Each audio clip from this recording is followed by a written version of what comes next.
राजस्थान के उप मुख्यमंत्री और वित्त मंत्री दिया कुमारी ने विधानसभा में वित्त वर्ष 2024-25 के लिए राज्य का बजट पेश किया।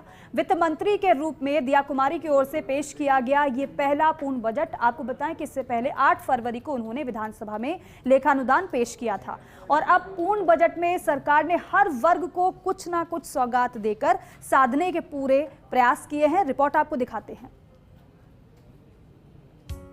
राजस्थान की भजनलाल सरकार ने अपना पहला पूर्ण बजट पेश कर दिया।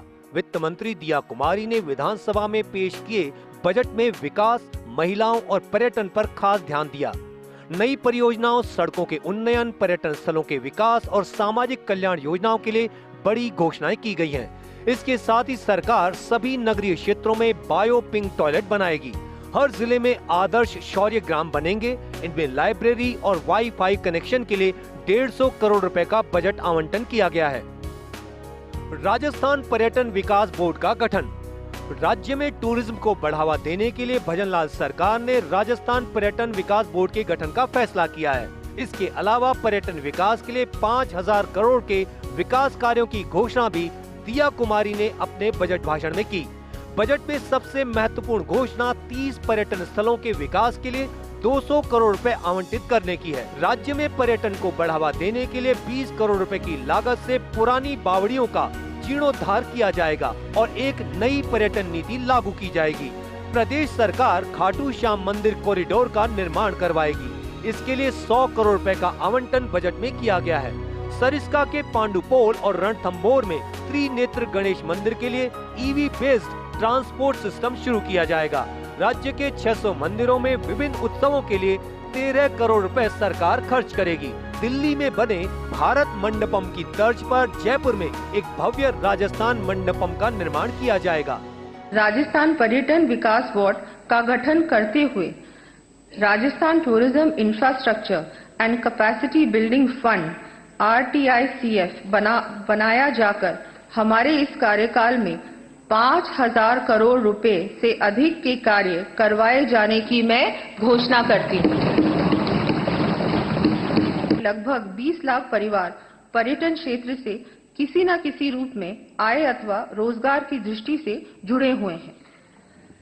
प्रदेश में पर्यटन विकास को गति देने के लिए नवीन पर्यटन नीति लाई जानी प्रस्तावित है। भजनलाल सरकार ने बजट में 60,000 करोड़ रुपए की लागत से राज्य में नई सड़कें बनाने का ऐलान किया है, जिनमें बाईपास सड़कों और राज्य राजमार्गों का निर्माण शामिल है। सरकार ने अगले 5 वर्षों में राजस्थान के रोड नेटवर्क में 50,000 किलोमीटर का इजाफा करने का लक्ष्य निर्धारित किया है। इसके अतिरिक्त 9,000 करोड़ रुपए की लागत से सड़कों, रेलवे पुल, अंडरपास और फ्लाईओवर की मरम्मत का काम किया जाएगा। दिया कुमारी ने अपने बजट भाषण में कहा कि हमारी सरकार राज्य में 9 ग्रीनफील्ड एक्सप्रेसवे का निर्माण करेगी, जिसकी कुल लंबाई 2750 किलोमीटर होगी। उन्होंने इन एक्सप्रेसवे के DPR तैयार करने के लिए बजट में 30 करोड़ रुपए का प्रावधान किया है। 9 ग्रीनफील्ड एक्सप्रेसवे प्रस्तावित। Jaipur Kishangarh Ajmer Jodhpur 350 kilometre, Kotputli Kishangarh 181 kilometre, Jaipur Bhilwara 193 kilometre, Bikaner Kotputli 295 kilometre, Beawar Bharatpur 342 kilometre, Jalore Jhalawar 402 kilometre, Ajmer Banswara 358 kilometre, Jaipur Phalodi 342 kilometre, Shri Ganganagar Kotputli 290 kilometre. RSRTC बस फ्लीट का विस्तार। राजस्थान राज्य सड़क परिवहन निगम को 2 साल के भीतर 500 नई बसें मिलेंगी, जिनमें 300 इलेक्ट्रिक बसें भी शामिल हैं। इसके अतिरिक्त 800 सर्विस बसें शुरू की जाएंगी। जयपुर, जोधपुर, अजमेर, बीकानेर और भरतपुर जैसे प्रमुख शहरों में इलेक्ट्रिक बसों के लिए आधुनिक शेल्टर कम चार्जिंग स्टेशन बनाए जाएंगे। इन शहरों में पब्लिक ट्रांसपोर्ट को बढ़ावा देने के लिए 300 इलेक्ट्रिक बसें चलाई जाएंगी। घरों का विद्युतीकरण। वर्तमान में बिजली कनेक्शन से वंचित कुल 2,08,000 घरों को अगले 2 वर्षों के भीतर घरेलू कनेक्शन प्राप्त होंगे। PM सूर्य घर योजना मॉडल से सौर गांव विकसित किए जाएंगे और बिजली लीकेज रोकने के लिए इस वर्ष 2.5 मिलियन से अधिक स्मार्ट मीटर लगाए जाएंगे। जल आपूर्ति परियोजनाएं। जल जीवन मिशन के तहत 6 परियोजनाओं के लिए 20,370 करोड़ रुपए आवंटित किए गए हैं, जिससे 5,846 गाँवों को लाभ होगा। पेयजल आपूर्ति बढ़ाने के लिए विभिन्न छोटी परियोजनाओं के लिए 187 करोड़ रुपए आवंटित किए गए हैं। युवाओं को सरकार का तोहफा, निजी क्षेत्र में अगले 5 साल में 10 लाख रोजगार सृजित करने की घोषणा की गई। खेलो इंडिया की तर्ज पर राजस्थान सरकार जिला और ब्लॉक स्तर पर खेलो राजस्थान युवा गेम्स का आयोजन करेगी। राजस्थान यूथ आइकॉन अवार्ड शुरू करने की भी घोषणा बजट में की गई है। राज्य में खेलों के विकास के लिए महाराणा प्रताप स्पोर्ट्स यूनिवर्सिटी की स्थापना भजनलाल सरकार करेगी। इसके लिए बजट में 50 करोड़ रुपए का आवंटन किया गया है। हम हर वर्ष समयबद्ध रूप से भर्ती परीक्षाएं कराकर युवाओं को रोजगार देने का कार्य करेंगे।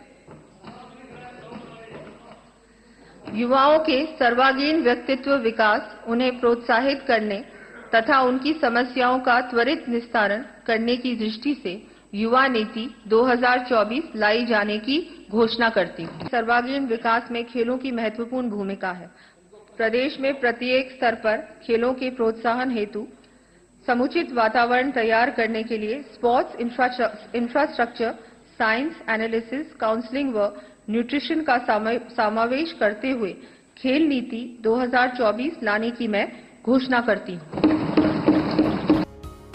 प्रदेश की भजनलाल सरकार ने इस बार के बजट में लोक परिवहन सेवा शुरू करने का भी ऐलान किया है। इससे ग्रामीण क्षेत्रों में कनेक्टिविटी में सुधार होगा। Bureau report, first India news.